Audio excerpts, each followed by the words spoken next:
ప్రభు నామమునకు మహిమ కలుగును గాక.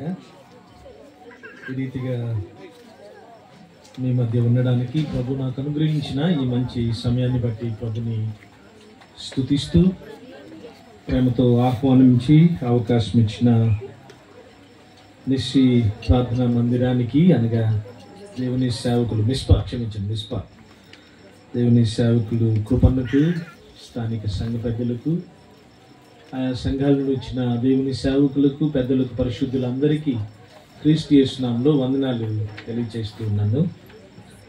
వాస్తవానికి అన్న చెప్పినట్లు ఇది దేవుని ప్రణాళికే. దేవుని సేవకులు రత్నాకరణ గారి సభలో ఉండాలి. వారు చాలా ఇబ్బంది పడుతూ ఉన్నారు. గత 3 దినాల నుండి వారు, దేవుని సేవకులు జాన్ కురియన్ గారు, బండాత్మకూరు రాజారావు గారు, నేను కోరిస్పాడులో సభల్లో ఉన్నాం. అన్న ఖచ్చితంగా తమ్ముడు కొంచెం వెళ్ళాలి అన్నారు. ఎందుకంటే ముందుగా వ్యవసాయం అన్న కూడా వచ్చారు. వారు నిన్నటి నుండి మీ మధ్య ఉన్నారు. అందుని బట్టి ప్రభుని స్తుతిస్తూ ఉన్నాను. చాలా కాలం తర్వాత దేవుని సేవకులు అచ్యుతాపురం డేవిడ్ అన్న వారి స్థానిక సంఘానికి చాలా కాలం క్రితం వెళ్ళడం జరిగింది. అన్నను కూడా చూస్తూ ఉన్నాను, చాలా సంతోషపడుతూ ఉన్నాను. అలాగే తరచుగా ఆయా స్థలాల్లో కలుస్తూ ఆనందిస్తున్న లివింగ్స్టన్ అన్న, వీరందరితో కలిసి సహవాసం చేయడానికి, ప్రభు మాటలు పంచుకోవడానికి ప్రభు ఇచ్చిన ఈ మంచి అవకాశాన్ని బట్టి ప్రభుని స్తుతిస్తూ మరొకసారి స్థానిక సంఘానికి, దేవుని సేవకులకు చేరువచ్చిన మీ అందరికీ కూడా హృదయపూర్వక వందనాలు తెలియజేస్తున్నాం. దేవుని వాక్యాన్ని చదువుకుందాం.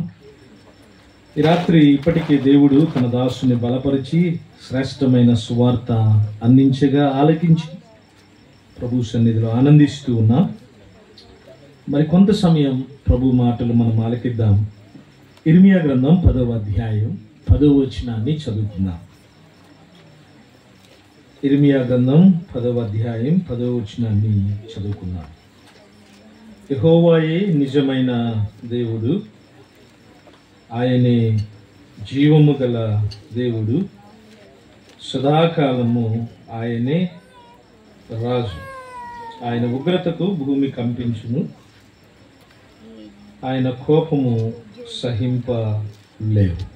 దేవుని సహాయం కొరకై ఒక మాట నేను కూడా ప్రార్థన చేస్తాను. తదుపరి లేఖన భాగాలు మనం ఆలకిద్దాం. మహోన్నతుడా, మీకు స్తోత్రాలు. ఈ రాత్రి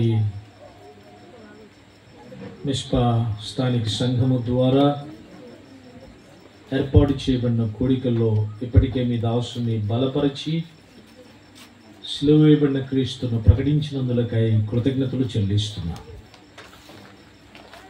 నిన్న ఈ దినము మీ దాసులు లివింగ్స్టన్ అన్నను, డేవిడ్ అన్నను, దేవసాయం అన్నను మీరు ఉపయోగిస్తూ వచ్చారు.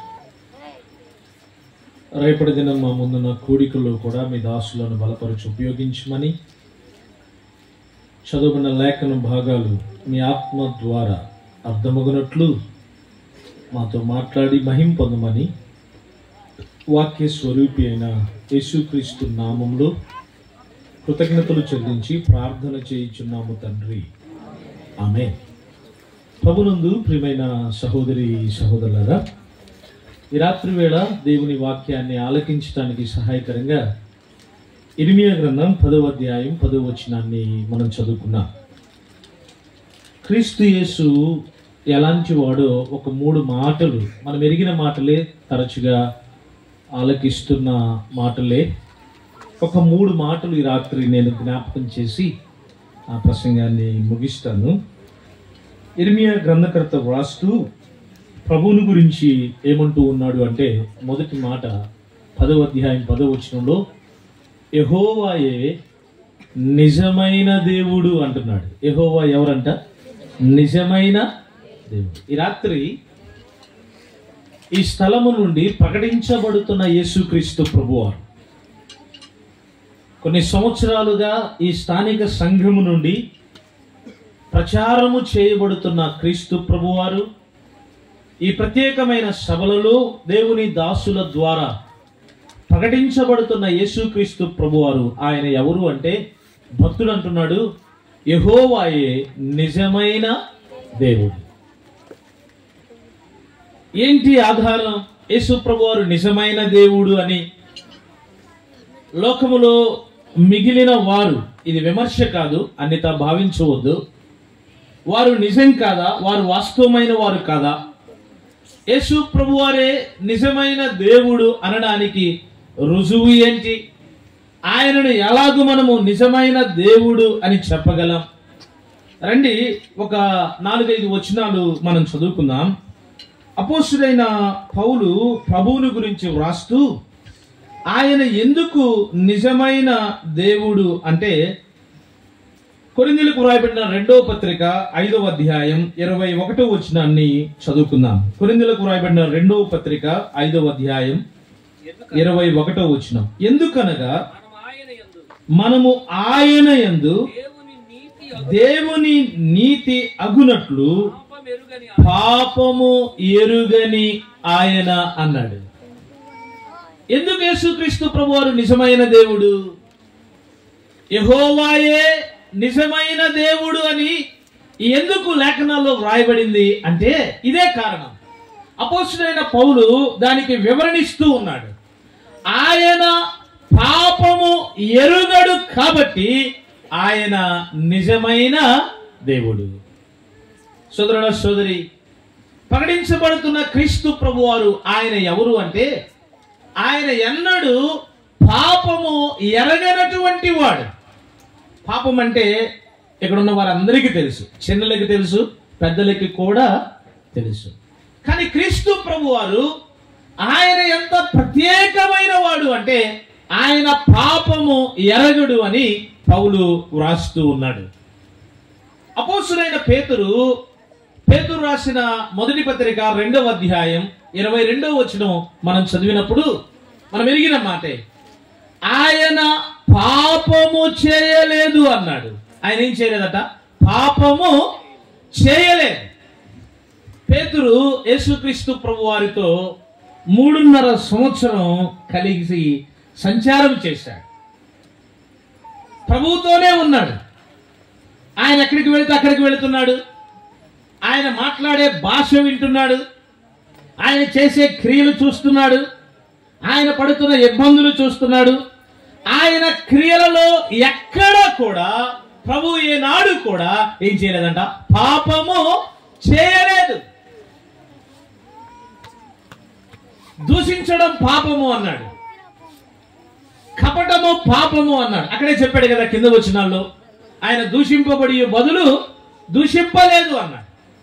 ఈ దూషించడం పాపము అని పేతురు చెప్తూ, యేసు ప్రభువారు క్లిష్టమైన పరిస్థితుల్లో కూడా ఆయన్ని దూషిస్తున్నప్పుడు, ఆయన్ని కొడుతూ ఉన్నప్పుడు, ఆయన్ని ఇబ్బంది పెడుతున్నప్పుడు, ఆయన్ని బాధ పెడుతున్నప్పుడు ఆయన బదులు పలికిన వాడు కాదు. అంటే పేతురు యొక్క భావన, ఆయన పాపము చేయలేదు.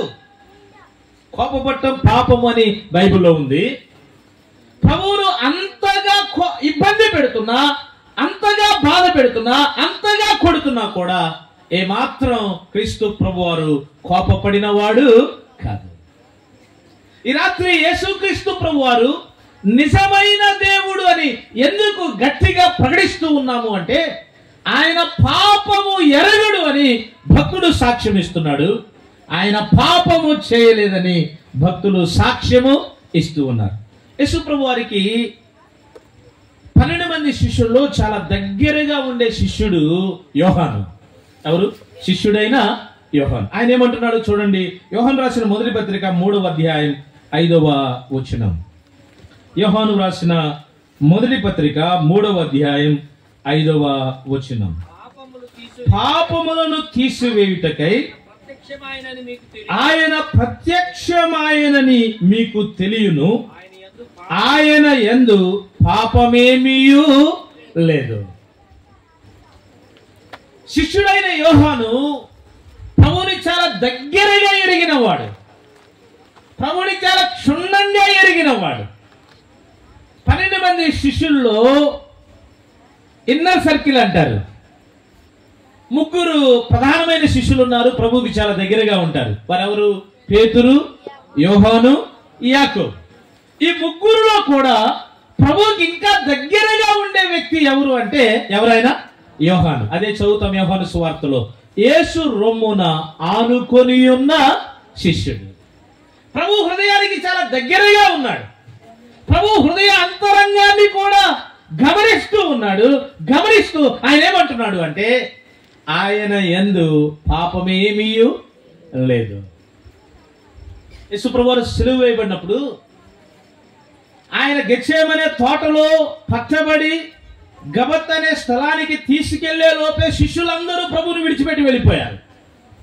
కానీ శిష్యుడైన యోహాను యేసు ప్రభు వారితో సిలువ వేయబడే సందర్భంలో కూడా అక్కడే ఉన్నాడు. చాలా దగ్గరగా ప్రభువుని గమనిస్తున్నాడు. చాలా సమీపంగా ప్రభువుని చూస్తున్నాడు. ఆయన పరీక్షించి పరిశీలన చేసి ఆయన ఏమని సాక్ష్యం ఇస్తున్నాడంటే ఆయన యందు ఏమీ లేదట, పాపమేమీ లేదు. సోదరుడ సోదరి, ఈ రాత్రి ప్రకటించబడుతున్న క్రీస్తు ప్రభువారు ఆయన ఎవరు అంటే ఆయన నిజమైన దేవుడు. ఈ మాటలు చెప్తూ ఉంటే మనకేమనిపిస్తుంది? ఆయన దేవుడు కదా, అందుకని ఆయన పాపం ఎరగడు. ఆయన దేవుడు కదా, అందుకని ఆయన పాపము చేయలేదు. ఆయన దేవుడు కదా, అందుకని ఆయన యందు పాపమేమీ లేదు. అంతేనంటారా? హెబ్రీ గ్రంథకర్త ఒక మాట అంటాడు. 4వ అధ్యాయం వచనం 15 చదువుదాం. హెబ్రీలకు రాసిన పత్రిక 4వ అధ్యాయం వచనం 15 చదువుదాం. 4:15 మన ప్రధాన యాజకుడు మన బలహీనతల యందు మనతో సమానుభవము లేనివాడు కాడు గాని సమస్త విషయములలో మన వలెనే శోధింపబడినను ఆయన పాపము లేనివాడుగా ఉండెను. ఏంటట? ఆయన దేవుడు కాబట్టి పాపము లేదు అని కాదు. యేసు ప్రభువారు మానవుడిగా ఈ లోకానికి అవతరించినప్పుడు 33.5 సంవత్సరం ఆయన నీవు నేను ఎలాంటి శరీరములో జీవిస్తున్నామో అదే శరీరములో ఆయన జీవించాడు. మాత్రమే కాదు, నీవు నేను ఎలాంటి శోధనలు ఎదుర్కొంటున్నామో కొన్నిసార్లు ప్రశ్నించినప్పుడు, ఏం బ్రదర్ ఆ తప్పు నువ్వు చేయకుండా ఉండాల్సింది, సిస్టర్ ఆ పొరపాటు నువ్వు చేయకుండా ఉండాల్సింది అంటే ఆ ఒక్క క్షణం నువ్వు కోప్పడకపోతే ఎంత బాగుండేది అంటే ఏం సమాధానం చెప్తారు? ఎక్కడన్నా శోధన. ఏంటంట? శోధన జయించలేకపోయానన్నా, శోధనకి లోబడ్డానన్నా. వినండి, ఈ శోధనలు యేసు ప్రభు వారి జీవితంలో కూడా వచ్చాయి. నీవు నేను పాపము చేయడానికి ఎలా శోధించబడ్డామో యేసుక్రీస్తు ప్రభు వారు కూడా అదే రీతిగా ఆయన శోధించబడ్డాడు. కానీ ఆయన శోధించబడిన ఆయన ఏం చేయలేదంట? పాపము చేయలేదు. సోదరుడు సోదరి, యేసుక్రీస్తు ప్రభు వారు నిజమైన దేవుడు అనడానికి ఇంతకంటే ఇంకే సాక్ష్యం కావాలి? ఇంతకంటే ఇంకా ఏ రుజువులు కావాలి? ఆయన పాపం ఎరగడు, ఆయన పాపం చేయలేదు, ఆయన యందు పాపము లేదు. ఆయన నీ వలె నా వలె శోధింపబడినా కానీ ఆయన పాపము లేనివాడుగా ఉన్నాడు. అందుకనే అల్టిమేట్ అంటారు. చిట్ట చివరిగా హెబ్రీ పత్రికలోనే 7:26లో గ్రంథకర్త రాస్తూ అన్నాడు, పవిత్రుడు, నిర్దోషి, నిష్కలమషుడు, పాపుల్లో చేరక ఎలా ఉన్నాడంట? ప్రత్యేకంగా ఉన్నాడు. ఆయన పవిత్రుడు, ఆయన నిర్దోషి, ఆయన నిష్కలమషుడు. రాత్రి క్రీస్తు ప్రభు వారు ఆయన ఎవరు అంటే ఆయన పాపము లేనివాడు, అనగా నిజమైన దేవుడు. అర్థమవుతున్నాయా ఈ సంగతులు? రెండో మాటకు మనం వెళ్ళిపోదాం. ఇర్మియా గ్రంథం 10వ అధ్యాయం 10వ వచనం. ఆయనే ఎవరంట? జీవము గల దేవుడు. రెండో మాట, క్రీస్తు ప్రభు వారు ఆయన ఎవరు అంటే ఆయన జీవము కలిగిన వాడు, జీవము లేనివాడు కాదు. ఆయన ఎవరు అంటే నిరంతరము జీవించేవాడు. దీనినే యోహాను తన పత్రికలో రాస్తూ అన్నాడు. 5వ అధ్యాయం 20వ వచనం చదువుదాం. చూడండి, యోహాను రాసిన మొదటి పత్రిక 5వ అధ్యాయం 20వ వచనం. ఎరుగవలనని దేవుని కుమారుడు వచ్చి వివేకం అనుగ్రహించి ఉన్నాడని ఎరుగుదుము. మనము దేవుని కుమారుడైన యేసుక్రీస్తునందున్న వారమై సత్యవంతుని యందున్నాం. ఆయనే నిజమైన దేవుడు, నిత్య జీవమునై ఉన్నాడు అంటున్నాడు. యోహాను సువార్తలో కూడా మాట మనకు చదువుతాం.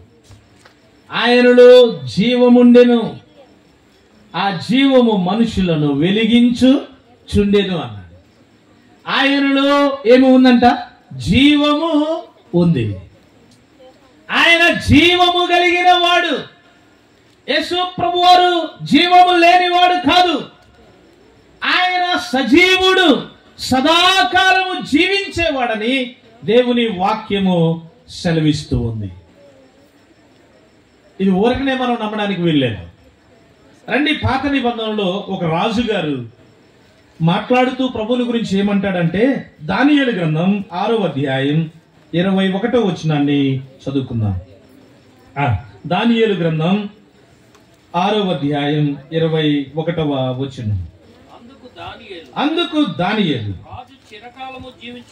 రాజు చిరకాలము జీవించును గాక. 20వ వచనం, క్షమించండి, 20 గుహ దగ్గరకు రాగానే దుఃఖ స్వరముతో దానియేలును పిలిచి, ఆ మాట మనకు కాదు, జీవము గల దేవుని సేవకుడవైన దానియేలు. రాజైన దర్యావేషి ఒక అన్యుడు, ప్రభుని గురించి పెద్దగా తెలియదు. కానీ దానియేలు సింహాల గుహలో వేయబడినప్పుడు అతనికి రాత్రంతా నిద్ర పట్టల. ఎప్పుడు తెల్లవారుతుందని ఎదురు చూచి తెల్లవారిన వెంటనే ఆ గుహ దగ్గరికి వెళ్ళాడు. అక్కడికి వెళ్ళి కేక వేస్తున్నాడు. ఏమంటున్నాడు? జీవము గల దేవుని సేవకుడు అయిన దానియేలు, దానియేలు, నేను నమ్ముతున్నాను, నీ దేవుడు ఎవరంట? జీవము కలిగిన దేవుడు. అతడు కేవలం ఊరికే నోటితో ఆ మాట పలకలా, అతడు సంపూర్ణంగా నమ్మాడు. దానియేలు దేవుడు జీవము కలిగిన దేవుడు. ఎందుకు అంటే సింహాల గుహలో వేయబడిన దానియేలు జీవంతో ఉన్నాడా, మరణించి ఉన్నాడా? ఎలా ఉన్నాడు? అతడు సజీవుడిగానే ఉన్నాడు. అతనికి ఏ హాని జరగల, అతని ప్రాణానికి ఏ నష్టం జరగల, అతడు బ్రతికే ఉన్నాడు. అనుభవంతో ఎరిగిన వాడే అతడు ఏమని పిలుస్తున్నాడంటే జీవము గల దేవుని సేవకుడు అయిన దానియేలు. ఈ రాత్రి క్రీస్తు ప్రభువారు ఆయన ఎవరు అంటే ఆయన జీవము కలిగిన దేవుడు. అపోస్తుల కార్యముల గ్రంథం 14వ అధ్యాయం వచనం 15 మనం చదివితే 7వ వచనం నుండి పౌలు లుస్త్రాలో జరిగిన పరిచర్యను గురించి మాట్లాడుతూ ఉన్నాడు. ఆ ఊరిలో ఒక కుంటివాడు ఉన్నాడు, పుట్టినది మొదలుకొని కుంటివాడు. పౌలు అతని వైపు తేరి చూచి అతన్ని స్వస్థపరిచాడు, బాగు చేశాడు. వెంటనే అక్కడున్న ప్రజలందరూ ఏమనుకుంటున్నారంటే మనుషులు దేవతల రూపంలో మన మధ్యకు వచ్చారు, దేవతలు మనుషుల రూపంలో మన మధ్యకు వచ్చారు. వీరిద్దరికి 2 పేర్లు పెట్టారు, ద్యుపతి అని హెర్మో అని.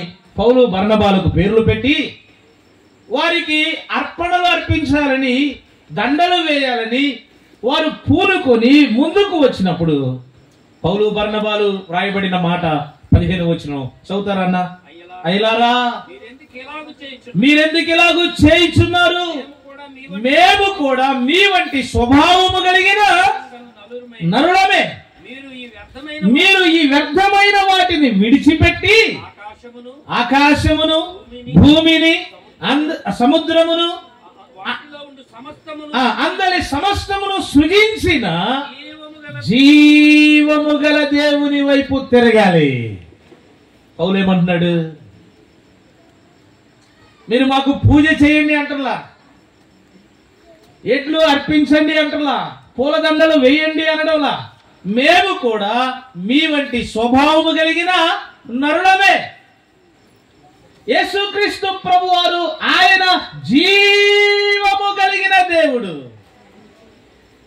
ఈ రాత్రి సోదరుడ సోదరి, క్రీస్తు ప్రభువారు ఆయన ఎవరు అంటే ఆయన జీవము కలిగిన దేవుడు. భక్తులు తమ ప్రసంగాల్లో బాహాటంగా చెప్పారు. అపోస్తుల కార్యముల గ్రంథం 2వ అధ్యాయంలో పేతురు మాట్లాడుతూ దేవుడు తన పరిశుద్ధుని ఏం పట్టనీయలేదంట, కుళ్ళు పట్టనీయలేదు. సమాధి ఆయనను బంధించలేకపోయింది. యేసుప్రభువు వారు చనిపోయి సమాధి చేయబడినప్పుడు ఆ సమయంలో కొందరు స్త్రీలు సిద్ధపరిచిన సుగంధ ద్రవ్యాలు తీసుకుని వెళ్ళి సమాధిలో వెతుకుతూ ఉంటే దేవదూతలు ఏమన్నారు, మీరెందుకు ఆయన్ను ఎక్కడ వెతుకుతున్నారు? మృతులలో వెతుకుతున్నారు.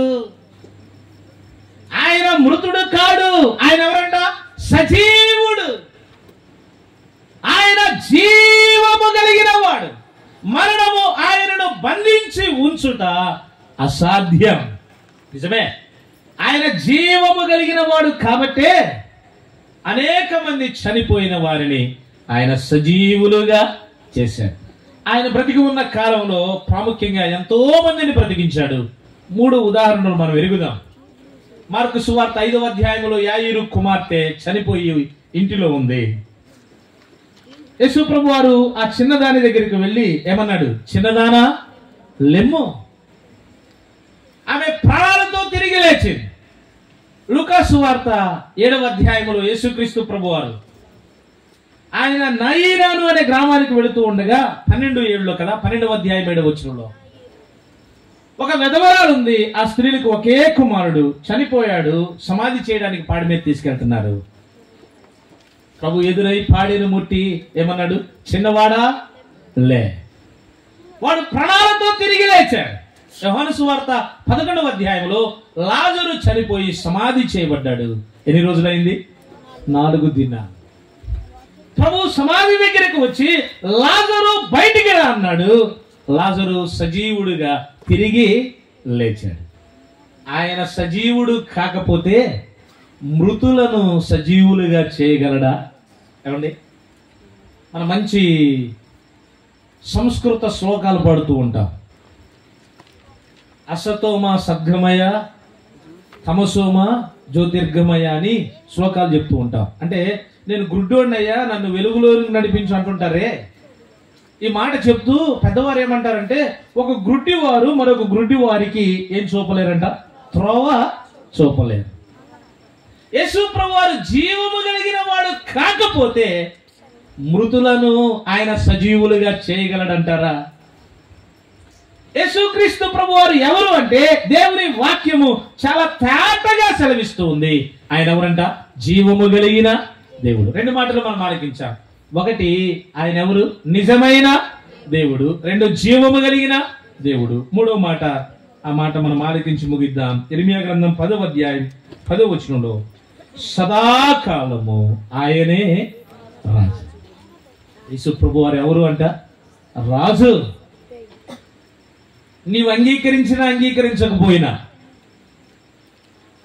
మా దేశానికి మా రాజే ఉన్నాడు అంటే ఇక ఎవరు రాజు కాదు అని నీవు అంటున్నావు.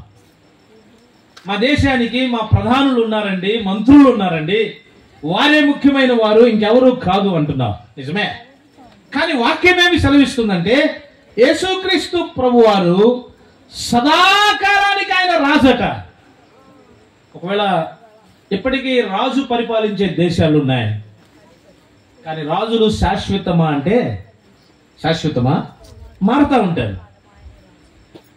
కొన్ని దేశాల్లో ప్రధానమంత్రులు ఉన్నారు, ప్రెసిడెంట్లు ఉన్నారు, వారి శాశ్వతమా అంటే కాదు, మారుతూనే ఉంటారు. కానీ యేసు ప్రభు వారు ఆయన ఎవరు అంటే సదాకాలానికి రాజు. రండి కొన్ని వచనాలు మనం చదువుదాం. మత్తయి సువార్త 2వ అధ్యాయం 2వ వచనం చదువుదాం. మత్తయి సువార్త 2వ అధ్యాయం 2వ వచనం. యూదుల రాజుగా పుట్టినవాడు ఎక్కడున్నాడు? తూర్పు దేశపు జ్ఞానులు పుట్టిన శిశువైన ప్రభువుని చూడటానికి వచ్చారు. ఆయనకి కానుకలు అర్పించడానికి వచ్చారు. ఆ ప్రభువు ఎక్కడున్నాడో తెలుసుకోవడానికి వారు నేరుగా ఎక్కడికి వచ్చి అడుగుతున్నారు అంటే హేరోదు రాజు దగ్గరికి వచ్చి అడుగుతున్నారు. రాజు దగ్గరికి వచ్చి వారు ఏమంటున్నారో తెలుసా? యూదుల రాజుగా పుట్టినవాడు ఎక్కడ? ఆయన పుట్టి అప్పటికి ఎన్ని దినాలు అయింది? బహుశా ఒకే దినం కాబోలు, కొన్ని మాసాలు కాలేదు, సంవత్సరాలు కాలేదు, ఆయన పెద్దవాడు కాలేదు, సింహాసనం ఇంకా రాలేదు. ఆయన శిశువు దశలోనే ఉన్నాడు. పొత్తి గుడ్డలతో చుట్టబడి ఆయన పరుండబెట్టబడి ఉన్నాడు. ఆ చిన్న శిశువును ఏమని సంబోధిస్తున్నారు అంటే యూదుల రాజు. చెప్పిన వాళ్ళు విద్య లేని వాళ్ళు కాదు. అలా ప్రభువుని పిలిచిన వారు జ్ఞానం లేని వారు కాదు. వారు ఎవరు అంటే తూర్పు దేశపు జ్ఞానులు. ఆ దినాల్లో ప్రపంచ జ్ఞానులు వారే. ఇశ్రాయేలీయులు ప్రస్తుతం ప్రపంచంలో ఎంత తెలివి కలిగిన వారు, ఆ దినాలలో తూర్పు దేశపు జ్ఞానులు అంటే అంతటి తెలివైన వారు. వారికి మించిన జ్ఞానం ఇంకెవరికి లేదు. అంతటి జ్ఞానవంతులు ఆ శిశువైన క్రీస్తు ప్రభు వారిని ఏమని సంబోధిస్తున్నారు అంటే ఆయన యూదుల రాజు. ఇలా చెప్పనివ్వండి, యేసు ప్రభు వారు పుట్టినప్పుడే ఆయన ఎవరంట? రాజు. ఆయన జీవిస్తున్న కాలంలో 33.5 సంవత్సరంలో ప్రభువుని బంధించి ఆయన్ని రాళ్లు పరిచిన స్థలములో నిలవబెట్టారు, గబ్బత్తా అనే స్థలములో. పిలాతు పలు రకాలైన ప్రశ్నలు ప్రభువుని అడుగుతూ ఉన్నాడు. యోహాను సువార్త 18వ అధ్యాయంలో 3 పర్యాయాలు ఒక ప్రశ్న అడిగాడు. అదేంటంటే నీవు యూదుల రాజువా అన్నాడు. నీవు యూదుల రాజువా. తాను ప్రశ్నిస్తూ ఉండగా ఇక ప్రభు ఒక సమాధానం చెప్పాడు. 38వ వచనంలో అవును నీవన్నట్టే అన్నాడు. అవును నీవు అన్నట్టే, నేను యూదుల రాజునే. ఆయన పుట్టినప్పుడు రాజు, ఆయన జీవించిన కాలములో కూడా ఆయన ఎవరంట? రాజే. యేసు ప్రభు వారిని సిలువ వేశారు. సిలువ వేసి ఆయన సిలువ పైన ఒక పై విలాసం రాశారు. యోహాను సువార్త 19వ అధ్యాయం 19వ వచనం చదువుదాం ఆ మాట.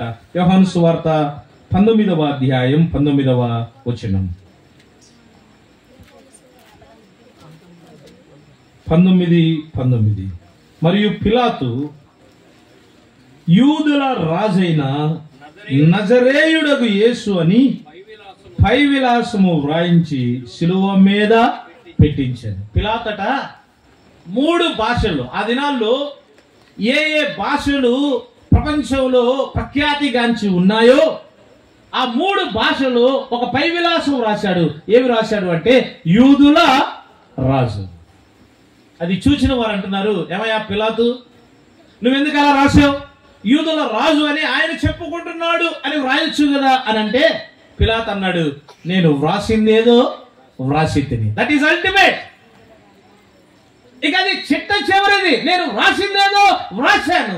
ఏంటి అంటే ఆయన యూదుల రాజు. ఆయన పుట్టినప్పుడు రాజే, ఆయన జీవించినప్పుడు రాజే, ఆయన చనిపోయినప్పుడు ఎవరంట? రాజే. మనందరి నిరీక్షణ ప్రకటన గ్రంథం 19వ అధ్యాయంలో చదువుతాం. ఆయన ఎలా రాబోతున్నాడు? రాజుల రాజు. Is going to come as king of kings. ఆయన రాజులకు రాజుగా రాబోతున్నాడు. సోదరుడా సోదరి, ఈ రాత్రి యేసుక్రీస్తు ప్రభువారు ఆయన ఎవరు అంటే ఆయన నిజమైన దేవుడు. అందుకనే అందరి ఎదుట నిలవబడి ప్రభు లోకానికి ఒక సవాలు విసిరాడు. యోహాను సువార్త 8వ అధ్యాయంలో ఆ మాట మనం చదువుతాం. 8:48లో నాలో పాపం ఉన్నదని మీలో ఎవరు స్థాపించగలరు? Is there a single person who can prove that there is sin in me? కనీసం ఒక్కడైనా ఉన్నాడా నాలో పాపం ఉన్నదని స్థాపించగలిగిన వారు?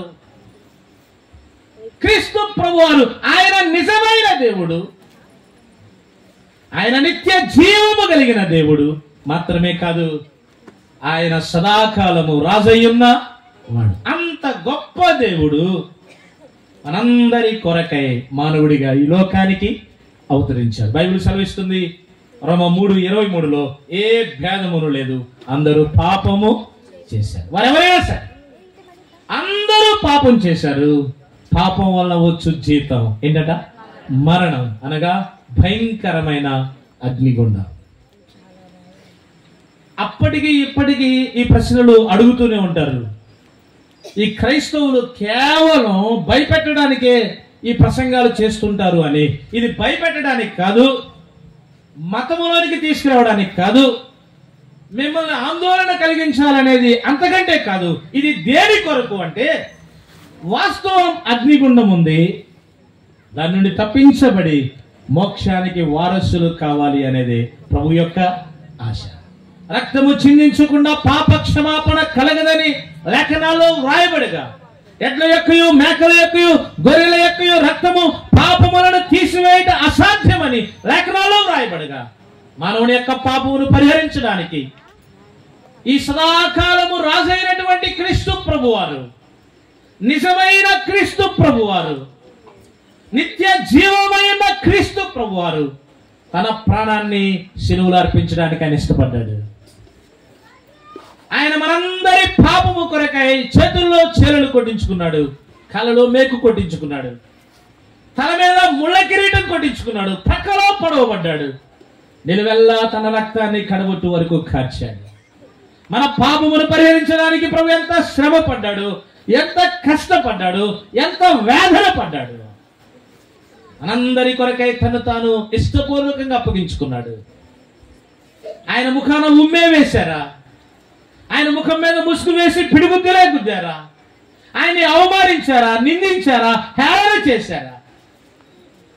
స్త్రీలేమి, పురుషులేమి, చిన్నలేమి, పెద్దలేమి ప్రభువుని హేళన చేస్తున్నారా? చివరికి దొంగలు కూడా యేసు ప్రభు వారిని అవమానించారే. మనందరి పాపమును పరిహరించడానికి యేసుక్రీస్తు ప్రభువారు మౌనముగా ఆ శ్రమలన్నిటినీ సహించి మరణించి సమాధి చేయబడి సమాధిని జయించి తిరిగి లేచాడు. లోకంలో గొప్ప గొప్ప వారు చాలా మంది ఉన్నారు. స్వతంత్ర సమరయోధులు ఉన్నారు, గొప్ప గొప్ప పోరాటాలు చేసిన వారు ఉన్నారు, సమాజంలో గొప్ప మార్పులు తెచ్చిన వారు ఉన్నారు. కానీ వారందరి చరిత్ర సమాధితో సమాప్తము అయింది. కానీ యేసు ప్రభు వారి చరిత్ర సమాధితో సమాప్తము కాదు. ఆయన సమాధిని జయించి తిరిగి లేచాడు. ఈ రాత్రి ప్రభు ప్రేమతో ఆహ్వానిస్తున్నాడు. దేవుడి దాసులు ఇందాక జ్ఞాపకం చేశారు, లోకంలో అన్నీ సంపాదించుకుంటున్నావు, సంతోషమే, కానీ క్రీస్తు ప్రభు వారిని సంపాదించుకున్నావా? ఇందులో ఉన్న విశేషమైన సంగతి ఏంటంటే, దేవుని దాసులు జ్ఞాపకం చేశారు, లోకంలో మనం ఏది సంపాదించాలి అన్నా మనము వెల చెల్లించాలి, కానీ రక్షణను సంపాదించుకోవడానికి అవసరమైన వెల ఎవరు చెల్లించారు? యేసు ప్రభు వారు చెల్లించారు. మానవులు నిజంగా ఎంత అజ్ఞానంగా ఉన్నారంటే, కష్టపడి భూలోకంలో వ్యర్థమైన వాటిని సంపాదించడానికి ఏం చేయడానికని ఇష్టపడుతున్నారా లేదా? అక్రమ మార్గాల్లో కూడా సొమ్మును సంపాదించి వీటిని కొనుక్కోవడానికి, సంపాదించుకోవడానికి ఇష్టపడుతున్నారు. కానీ ఉచితంగా అగ్నిగుండాన్ని తప్పించి మోక్షానికి వారసులుగా చేస్తారు. క్రీస్తు ప్రభు వారిని ఉచితంగా సంపాదించుకోండి అంటే తీసుకుంటారా? ఎలా భావిస్తున్నారంటే, ఒకటి కొంటే ఒకటి ఫ్రీ అన్నారనుకో, దాన్ని నమ్మలేము. ఎందుకు పెట్టాడో ఎన్ని సందేహాలు కదా. ఎందుకు పెట్టాడో, అది గట్టిదైతే ఒకటి కొంటే ఒకటి ఫ్రీ ఎందుకు అంటాడు? ఖచ్చితంగా ఓటిదై ఉంటుంది అనుకుంటారు. కానీ యేసు ప్రభు వారు ఓటివాడు కాదు, నకిలీవాడు అంతకంటే కాదు. దేవుని వాక్యము సెలవిస్తుంది, యెహోవాయే నిజమైన దేవుడు. ఈ రాత్రి నిజదేవుని సంపాదించుకున్నావా? నిజదేవుని కలిగి ఉన్నావా? అట్లయితే నీవు ధన్యుడువు, ధన్యురాలువు. అలాగూ కలిగి లేని వారు ఈ రాత్రైనా క్రీస్తు ప్రభు వారిని సొంత రక్షకునికి అంగీకరించి మోక్ష రాజ్యానికి వారసులు కావాలని మనవి చేస్తూ ఈ మాటలు ముగిస్తూ ఉన్నాను. మనందరి వెనుకల్లో ప్రభు ఈ మాటలు దీవించును గాక. తలలు ఉంచుదాం, ప్రార్థన చేద్దాం.